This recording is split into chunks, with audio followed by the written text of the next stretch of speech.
Hi అందరికీ welcome back to my channel. ఇది day 4 of Panchalingala యాత్ర. ఇదే లాస్ట్ పంచలింగం. కంచి నుంచి కాళహస్తి వచ్చేసాం. నైట్ 12 అలా అయింది. ఇక్కడ వాయులింగం ఉంటారనమాట. అండ్ అమ్మవారు జ్ఞానప్రసూరాంబాదేవి రూపంలో ఉంటారు. మేము వెళ్ళినప్పుడు శివరాత్రికి ఒక 3 days ఉంది అంతే. అందుకే బ్రహ్మోత్సవాలు స్టార్ట్ అయిపోయాయి.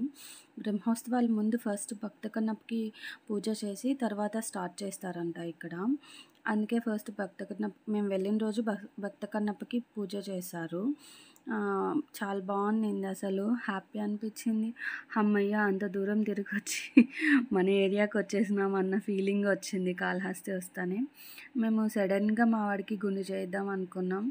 ఇంకా రూమ్కి వెళ్ళి పడుకునేసాం. మార్నింగే లేచి రెడీ అయ్యి గుండు చేయించడానికి వచ్చామన్నమాట. ఇక్కడ మా వాడు అయితే చాలా మారం చేస్తున్నాడు. గుండు చేయించుకున్నా ఏమేమో చేసా, కానీ భలే అల్లరి చేశాడు. దర్శనం అయితే చాలా బాగా జరిగింది. ఇది దర్శనం తర్వాత ఫొటోస్ అంతా తీసుకొని గుడిమల్లం స్టార్ట్ అయ్యాం.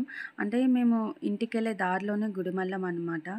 ఇంకా శివరాత్రి అక్కడ కూడా బ్రహ్మోత్సవాలు జరుగుతాయి, బాగుంటుంది, వెళ్దాం అన్నారు మా ఆయన.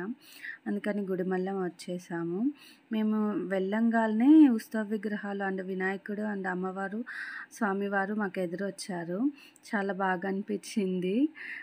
ఇక్కడ గుడిమల్లం ఏంటంటే ఇండియాలోని ఫస్ట్ శివాలయం అన్నమాట. ఇక్కడ స్వామివారు కొంచెం వెరైటీగా ఉంటారు. త్రిమూర్తులు ఒకే దగ్గర ఉంటారనమాట. ఒకే దగ్గర లింగ రూపంలో. ఫస్ట్ బ్రహ్మదేవుడు యక్ష రూపంలో అండ్ విష్ణుమూర్తి పరశురాముడి రూపంలో, ఇంకా పైన శివుడు లింగ రూపంలో ఉంటారనమాట. దర్శనం అయితే బాగా జరిగింది. ఇక్కడ మామూలుగా ఏం అంత హడావిడి ఉండదు, కానీ ఇక్కడ బ్రహ్మోత్సవాలు శివరాత్రి స్టార్ట్ అయిందని చెప్పేసి చాలామంది ఉన్నారు. చాలా హడావిడిగా ఉన్నింది. ఇక్కడ స్థల పురాణం కూడా హిందీ, ఇంగ్లీష్, తెలుగులో కూడా వేయించారు. సూర్యభగవానుడు అంతా ఉన్నారు ఇక్కడ. దర్శనం అయితే చాలా బాగా జరిగింది ఈ వీడియోకి ఇంతే. ఫైనలీ పంచలింగాల యాత్ర చాలా సక్సెస్ఫుల్గా కంప్లీట్ అయిపోయింది. నా వీడియోస్ నచ్చింటే లైక్ చేయండి, సబ్స్క్రైబ్ చేయండి.